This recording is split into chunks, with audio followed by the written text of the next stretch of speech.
1월 19일 오늘 하나님의 말씀은 사사기 17장 말씀입니다. 10절로 13절 말씀. 미가가 그에게 이르되 네가 나와 함께 거주하며 나를 위하여 아버지와 제사장이 되라. 내가 해마다 은열과 의복 한 벌과 먹을 것을 주리라 하므로 그 레위인이 들어갔더라. 그 레위인이 그 사람과 함께 거주하기를 만족하게 생각했으니 이는 그 청년이 미가의 아들 중 하나같이 됨이라. 미가가 그 레위인을 거룩하게 구별하며 그 청년이 미가의 제사장이 되어 그 집에 있었더라. 이에 미가가 이르되 레위인이 내 제사장이 되었으니 이제 여호와께서 내게 복 주실 줄을 아노라 하니라. 본장의 미가는 여호와 신앙을 한 개인의 우상 숭배로 대체하여 신상을 만들어 자기 집에 두고 섬겼습니다. 하나님의 증오는 바로 우상 숭배. 미가는 에봇과 우상인 드라빔까지 만들어 대제사장의 지위까지 흉내를 내게 하였다는 그런 내용이에요. 제사장은 레위 지파의 소년이 할 수 있는 것이 아닌 하나님께서 레위 지파 중에서도 아론의 자손들만 할 수 있도록 하신 것이에요. 그런데 부자인 미가는 돈 주고 제사장을 사고 만들고 다 하고 있는 거예요. 레위 지파의 소년은 일용할 양식을 넉넉히 제공하는 미가를 떠나고 싶지 않아서 처음에 하나님을 두려워하는 마음에 양심의 가책은 가졌을지 몰라도 시간이 지남에 따라 양심도 무뎌져서 자신이 제사장인 줄 알게 된 것이죠. 또한 미가는 레위인이 자신의 집 전담 제사장으로 있고 또 자신의 집에서 자신의 아들과 같은 대우를 해주고 있으니 이제 여호와께서 기뻐하시면서 복을 주실 줄을 알고 있는 거예요. 이렇게 미가나 레위 소년이나 복이 아니라 저주를 받을 짓을 했지만 현재 이곳에 만족하고 있었기에 대수롭지 않게 생각한 것이죠. 나름 열심을 내어 신앙생활하는 것 같아도 오늘 본문의 미가처럼 또는 레위 소년처럼 복은 고사하고 화를 당하게 되는 일들이 있습니다. 즉 종교생활에 열심을 내면서 그것이 하나님을 향한 열심인 줄 착각하는 교회 생활하는 교인들이 많이 있음에도 자신이 모르고 있다는 것이 안타까운 것이죠.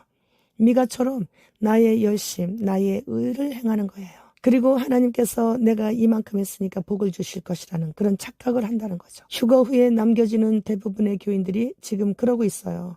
그러나 알려줘도 듣지 않고 성경의 말씀보다 유명한 목사님의 말을 더 신뢰하고 있는 교인들로 인해 하나님의 나라는 말씀으로 흥황하지 못하고 무슬림 국가들에서처럼 미움을 받고 있는 거예요. 이처럼 미가는 어떤 형상이든지 만들지 말라는 하나님의 계명을 어기고 신상을 만들어 율법 조항을 철저히 모독했습니다. 레위 지파의 소년 또한 자신이 아론의 자손이 아님에도 자기 소견에 옳은 대로 행하고 있는 것이죠. 타락 중에서 신앙 타락이 가장 무서운 죄예요. 그런데 사람들은 돈만 있으면 안 되는 것이 없다고 생각하고 있죠. 가정에 수호신도 만들고 제사장도 돈으로 사고 그러면서 하나님께서 내 정성과 열심을 보시고 복을 주실 것이라고 기대하고 있는 거예요.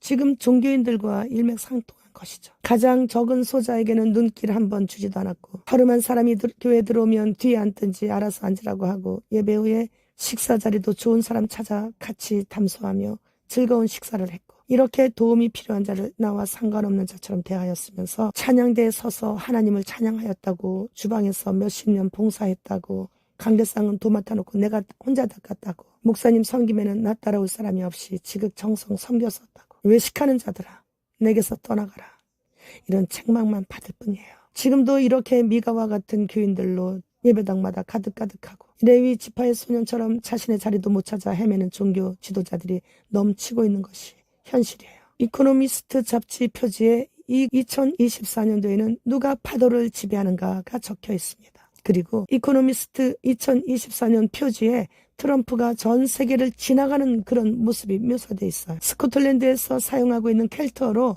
도널드는 세계의 통치자라는 그런 뜻을 갖고 있다고 합니다. 트럼프가 등장하게 되는 것이 확실시되는 2024년 옛뱀이 승진한 큰 용, 즉 청룡의 해에 들어서자마자 미국 남부는 홍수로 토네이도로 고통을 당하고 있고 미국 영토의 80%는 폭설로 체감 온도가 57도까지 내려가고 있는데 다음 주까지 이런 기온이 계속된다고 해요. 핀란드, 노르웨이 등 북유럽은 폭설로 프랑스, 독일, 영국 등은 홍수로 전 세계가 이상기온으로 몸살을 앓고 있어요. 우크라이나, 러시아, 이스라엘, 중동, 영국, 미국, 네덜란드, 이란, 중국, 북한 등 세계 전쟁의 조짐이 전 세계에서 지금 보이고 있습니다. 그리고 곳곳에 화산으로 지진으로 우박으로 전 세계가 평안할 날이 없습니다. 주님 오신다는 징조가 아직도 안 보이십니까?